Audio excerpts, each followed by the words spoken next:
I'm J9 from Geek My Games, and today I'm going to be talking to you about a game called Take Stock. This game is by Simon Hunt and published by Z-Man Games. It plays 2 to 6 players in about 60 minutes, ages 10 and up. Now when I go buy games, I choose from lots of different types of games, and I'll never know what I'm going to find. And once in a while, I'll find something I kind of enjoy, but there's no information, no videos, no reviews, nothing for it online. And that's what I found with this little guy. There wasn't a lot of information about him, and I thought he really deserved it. So I'm going to go ahead and give you my opinion on this little game. But first, I'm going to teach you how to play. So let's go. All right, so this is what Take Stock looks like when it's laid out on the table. This is the stock market, these are the shares, and these are the market events. Everybody gets a number of cards based on the number of players. For this demonstration, I'm going to be having 2 players, so each of them gets 7 cards. Then everybody gets 4 of these little stock option tokens. All right, so on your turn, you can do one of 4 different actions. Okay, you can either increase the stock market, or you can buy shares, you can play market event cards, or you can play a market event card that you had previously put in front of you. And those are the 4 options, and I'm going to go over each. The first one, increasing your stock. So on your turn, what you do is you take a card. Always take a card. It's easy to forget. And then you increase the stock options. What you do is you take a card of any kind and you place it on top of another type of card, like that. Okay, actually I don't want to do that one. Well, why not? And that's the end of your turn. This guy here is going to do the same thing. And he is going to place the 3. And that's the end of his turn. Now, the only rules here are that you need to go up in number and that the difference between numbers in any given stock is less than 4. So, for example, if I had wanted to play the 9 on here, I couldn't because the difference is too large. Okay? I also want to note that this is the only action you can take where you do not have to discard a card at the end. Every other one you have to discard a card, which really makes your hand go down fast. Okay, so that's the first action you can take. The second action is buying shares. So again, we're going to take a card at the beginning of our turn. And if I want to buy shares, what I do is say I want to buy some movies. I would put this down in front of me, upside down, so everybody can see it. And this denotes that I want to buy 2 shares. Some of these boxes at the bottom, because the numbers are so low, you'll see have no shares. So those won't be used for buying shares. Just the higher numbers. Okay? I put that in front of me, and then I discard a card. I don't want to keep that one. No, I'll discard that one. Okay, so this guy's got to do the same thing, just to show you. He picks up a card, and he says, oh, this guy's already starting to buy shares. I want to buy shares too. So I'm going to buy some corn and discard this. Okay, and that's how you buy shares. The only rule for buying shares is that you cannot have the number of cards down here greater than any stack number of cards. So for example, these both have 2 cards in them, so I'm not allowed to buy more than 2 cards of shares in front of me. This ensures that people are building up the stock market in the beginning of the game and not just trying to get to the end of the round, which is good. So your third action that you can take is playing the stock market or market events. Okay, again, I'm going to pick up a card here and I'm going to take some stock or market events. I'm sorry. So when you take or play market events, you can do it 2 different ways. You can take 2 and play one immediately. Okay, or I could take one and put it face down in front of me to play later on, which is the 4th action, playing a previously gotten market event card. So for this example, I'm going to take 2 and show you. I'm going to pick one, and then I'm going to discard the other one. Okay.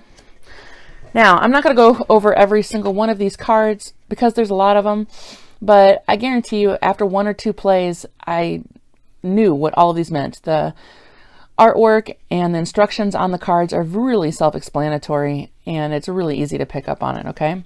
I'm just going to go over a couple of important ones. These cards are called splits. They have the two little pictures on the front like that. And they're important because they act as a multiplier, okay? So, for example, let's add a couple more cards to this pile, for example. Okay? So say right now this stock market was worth 8 points. Okay, whatever the highest card is what it's worth.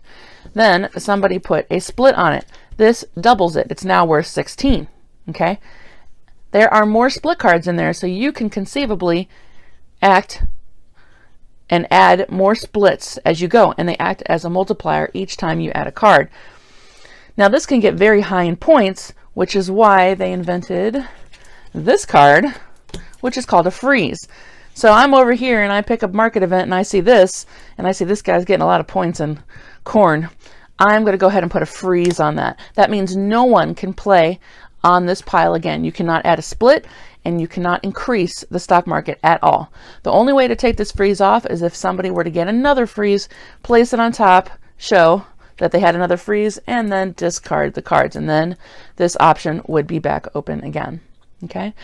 Now your fourth option, again, action on your turn, is playing a card that you previously had in front of you. So those are the 4 actions that you can take on your turn. You got playing the stock market, you got buying shares, you have taking market event cards, or you have playing previously put market event cards in front of you. And that's pretty much it. Okay, so now, end of round. When does the round end? Well, there's 3 different denotations that show you when the round can end. This one is a market closed card. If this comes up in the market events, it means that the market is closed and the round immediately ends.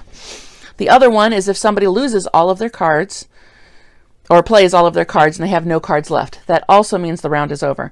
Or if somebody plays an 11 or 12 on one of these piles, which is the highest number that can be played, an 11 or 12, and then the round immediately ends and points are scored. 4 rounds happen in the game, and then totals are taken, and whoever has the most points wins. And that's pretty much it. Okay, so now let me show you how to score. Let me set this up a little bit though. So I have this. Say later on he got some more. Say that later on he bought this. Notice you can stack the same kind of stock here. And I got this. So there we go. He's got this, he's got this. Usually you have more than this by the end of the round. Usually you're playing in the hundreds and then you're adding hundreds later on. So now we're at the end of the round and we're going to go ahead and score. You look at how many shares you have. So for example, for Jules, I have 1 share, and you multiply that by the value of the current stock, which is 3. So for this, I get 3 points, okay? This, I have 2 shares. This is at 2. So 2 times 2 is 4. That was a really, really sad round for me. All right, and then this one over here, he really made out with the corn, right?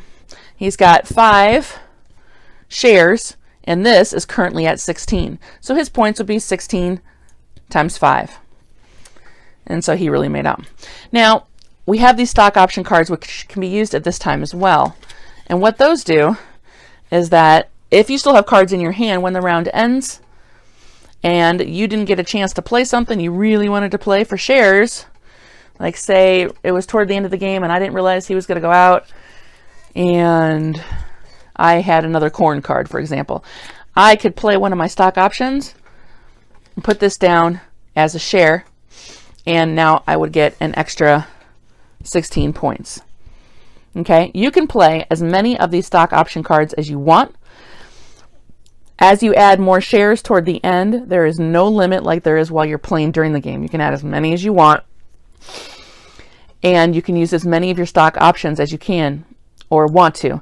There are 4 rounds, so you might want to keep some toward the end of the rounds, but then you might not end up using them at all.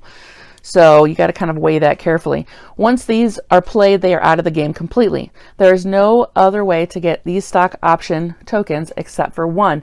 There is in here a card that allows, if somebody plays it, allows everybody to take one from the box, so they have an extra one.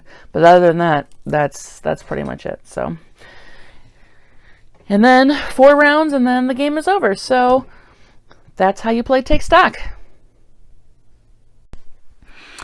So this little game is a cute little game, and it's not very difficult to learn, and I think that a lot of people would enjoy it.